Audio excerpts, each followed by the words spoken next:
Hi guys, Emma here, and today I'm going to be talking some more about the Netflix show Dark.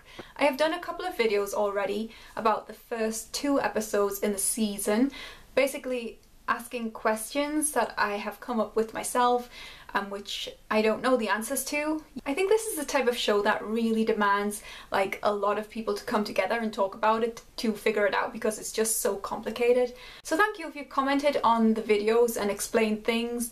I've also been reading like Reddit and stuff, which is very helpful because people come up with a lot of ideas about the show, and I have to say that on a second viewing it has opened up to me a little bit more, and it's really good on a second viewing because I know what's going on now, and it's like things that I missed the first time around are like eye-opening now. It's like, wow, that is really clever. So if you haven't rewatched, I really recommend that you do, just to get the most you can out of this show. I really like the show and I'm really excited about where it might go in a second season. I still think it's really complicated. Even at the end of a second viewing, there are still some things that I can't wrap my head around, but I'm trying. So basically, over the Christmas period, I haven't had time to do like single videos on each episode, but I have been rewatching the show, so I have just written all my questions down. So this is just going to be like all of the questions I have from episode 3 to episode 10, and if you want to see other questions for the first 2 episodes, you can have a look at my other videos. Okay, so here it goes. Episode 3. There are 33 sheep killed. Obviously 33 is a very important number, but why 33 sheep killed? That suggests possibly that there is something supernatural at play, and also the Gospel of Mark is quoted 13:33 as well. In the same episode we get a reference to dark magic, and Egon thinks that Ulrich, or maybe Mads, because I think that it's the same bedroom, are involved in this dark arts because of the sheep hoof that is found on the bookshelf. So are we to assume that there is actually a dark kind of magic at play?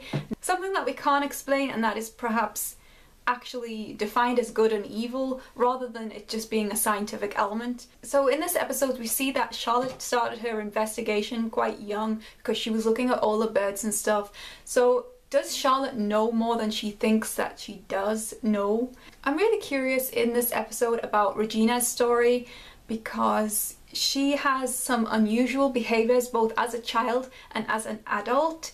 She seems very almost introverted, I would say, I guess as a child, and self-conscious, and as an adult she has this hysteria, I think. She seems to be holding something inside. We learn more about that in future episodes, but we'd never get the whole story, I don't think. Certainly she seems to perhaps be holding on to what Ulrich and Katarina did to her, but she acts as if that was perhaps a bigger deal than it was, so did something else happen? Okay, episode 4.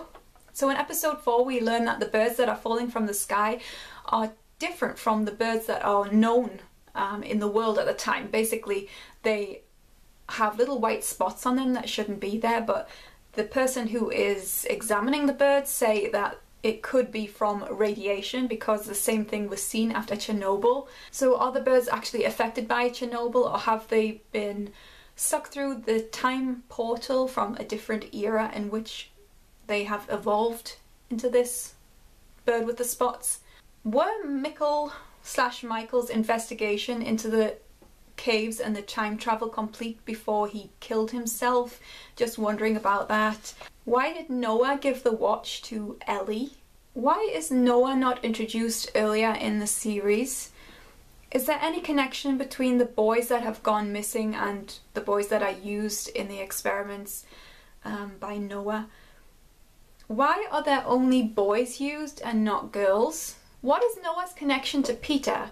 Ellie says at one point that her father is as tall as Noah. I was trying to figure out the identity of Noah, perhaps if he's connected to anybody in the show, and she does say that Noah is as tall as Peter, so that maybe got me thinking that maybe that they are related in some way. So Alda Jonas's investigation into the time portal are shown in the room in this episode. They have labyrinth type designs his art? And is that what we are supposed to try and imagine the time scenario as, like a labyrinth? Because in that case it seems to be something that is just never ending, like a maze that you can't get out of. In this episode I was quite interested because Bartosz and Jonas play a video game and the dialogue sort of interested me. The second time around I thought it was throwaway dialogue the first time I saw it, but the second time I thought maybe there's something to this, because Jonas asks, am I following you, in the game that they are playing, the video game, and Bartosz replies yes, watch out for the corridors ahead, it's a trap, and can I trust you is asked as well. And it just seems to me that that might be a conversation that parallels their future relationship. Okay, so Ulrich in this episode said that police made every mistake imaginable when Mads disappeared. Was there any kind of cover-up in the Mads investigation? Why doesn't Hannah remember Mikkel introducing himself as Mikkel? Jonas says if his dad hadn't killed himself, that he and Martha might have pursued a relationship. Was this any influence on why Mikkel actually killed himself? Okay, episode 6. Was it older Jonas who tied the red rope in the caves? And who created the door? Is there something more to the Regina, Katarina and Ulrich story?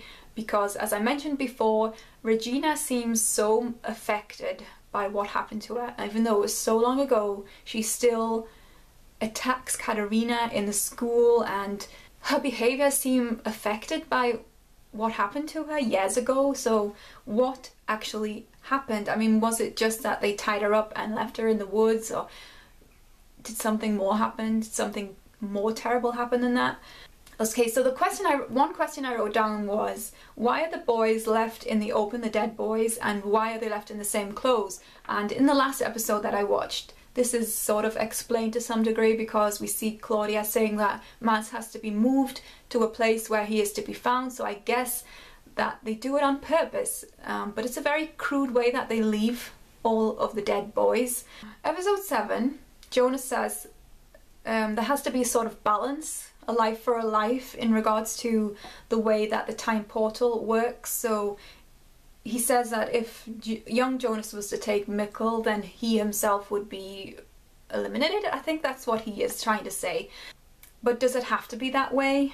Is he correct in his assumption? What does older Jonas really know? Because he seems to be making some decisions, older Jonas, that I'm not entirely sure will play out as he thinks they will. And I'm not convinced by Jonas saying that he can change things and fix things, and I don't know how he thinks that he can at his stage in life.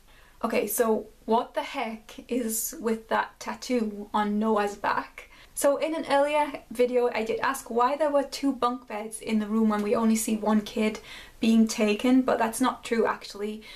We did see Eric disappear, and then later on we see Ellie's friend from school, from the deaf kid, her friend vanishes, and they are later found in 1953 at what becomes the power plant land. What time period is it when Noah actually writes these dates on the wall?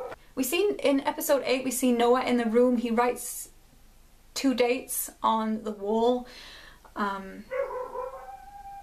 Excuse me. I'm guessing that Noah must be in 1953 when he writes this on the wall, but I'm not completely sure. Okay, I was just wondering what the extent of Helgi's damage was after he gets attacked by Ulrich, because before he gets attacked, he doesn't seem quite with it. He seems a little bit mentally deficient.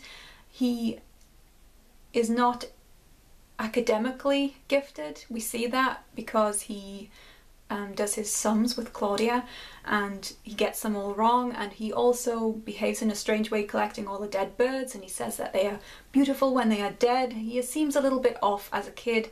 So my question is, would he have been the same person had he not been attacked by Ulrich? Has his character changed much from that attack? Why did they put the necklaces on the kids?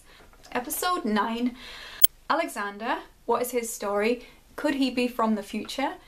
He seems very intent on getting what he wants as soon as he arrives in Winden, and it's like he almost knows the right place to go, the right place to be, the right people to meet.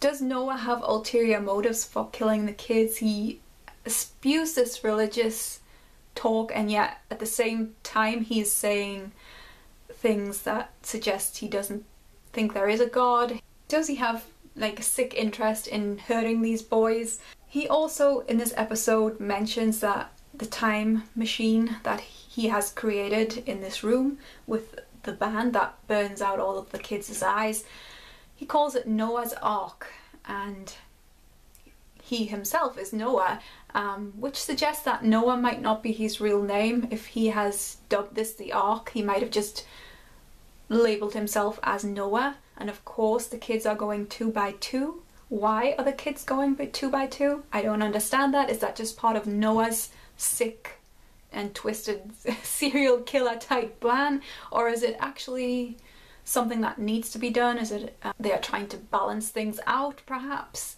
I just don't know. Okay, what happened to Claudia to make her change her style, her character, etc.? She comes and she visits Bartosz and says that she was a bad mother. She recognizes that. She is very different in appearance. Looks like someone gone wild almost, as if she's been living in the futuristic world that we see. She mentions the summer and the changes that happened.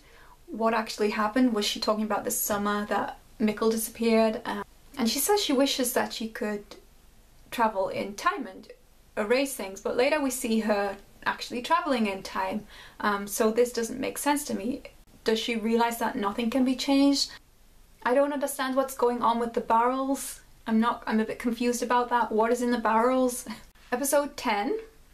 When Helgi meets himself, the older Helgi suddenly remembers that when he was younger, he actually heard the lines that he is saying to himself. So is he creating a new memory, or is he reawakening the memory? Noah in this episode talks about a man appearing when he was a little boy, and this man was very influential on Noah's life.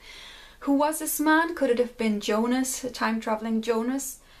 Could it have been himself? We see Claudia go back and meet H.G. Tannhaus in this episode, the clockmaker guy, and I'm wondering what Claudia's motivations are. She seems to have her own thing going on. Noah says that she's a liar, and that people are her puppets, that she's manipulating people. So who is the good one and who is the bad one in this scenario? Noah appears to be someone who is nefarious, and of course his actions in killing the kids seem to confirm that he is indeed not on the side of the light as he proclaims to be, but it's unknown because the end motive for all of these people could be something that we can't even imagine yet. So we see Egon meet young Ulrich and in 1953. So does older Egon remember that himself as a younger man met Ulrich, or someone who was very like Ulrich, and that's why he has it in for older Ulrich in 1986. So complicated. Question that I missed from, I think it's episode 8 or 9. Young Tronte reveals that he has these burn marks all over his body. Was he being abused, or was he self-harming there? The season has been so convoluted, I guess, that it's difficult to imagine where future seasons would go. It's like a big bowl of spaghetti, and each character is like one piece of spaghetti, and they're all tangled up in 3 periods of time. But it definitely makes a lot more sense on an emotional level, I guess, if you do a rewatch, which I really recommend. If you have any thoughts about the questions that I've posed during this video, then you can leave a comment below. Thanks for watching today. I probably will be doing at some point in the future a review of Glitch, and I'm also going to be watching Black Mirror because I really like the last season of that, and season 4 has been getting some rave reviews, so I'm going to be watching that as well. So that's it, and goodbye.